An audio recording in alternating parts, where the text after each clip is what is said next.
The view relative to cloud, and we talked about infrastructure as a service, is really understanding sort of what are the parameters. Back to the earlier conversation, and from an industry perspective, I mean, FedRAMP helps us from an industry perspective make sure we're addressing, the needs of the federal government.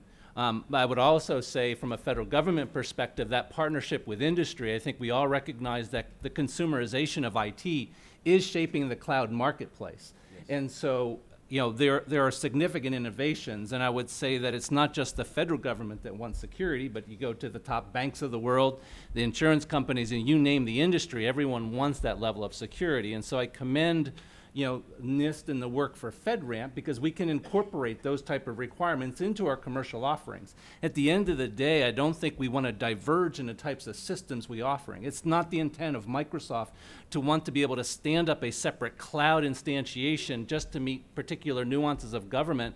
And how do we rationalize that? If we can serve government and serve all of our commercial customers with that, that same value, we want to be able to do that. And related to infrastructure as a service, I think one of the elements to my earlier point is our innovation will come through data. It's not that there's an app for that; it's that there's data for that. And how do you provide those data and enable the new solutions to drive data? Infrastructure as a service, yes, will save money. But at the end of the day, do you understand who's responsible for providing the patches on that system? Who's responsible for updating your data, your database? What are the things that you want to focus on? I assume you want to focus on your core business challenges and really understanding your application. And so in those types of models, it's really more of a platform as a service or a true software as a service. And looking at how you can then concentrate on your core mission and allow those systems to move forward.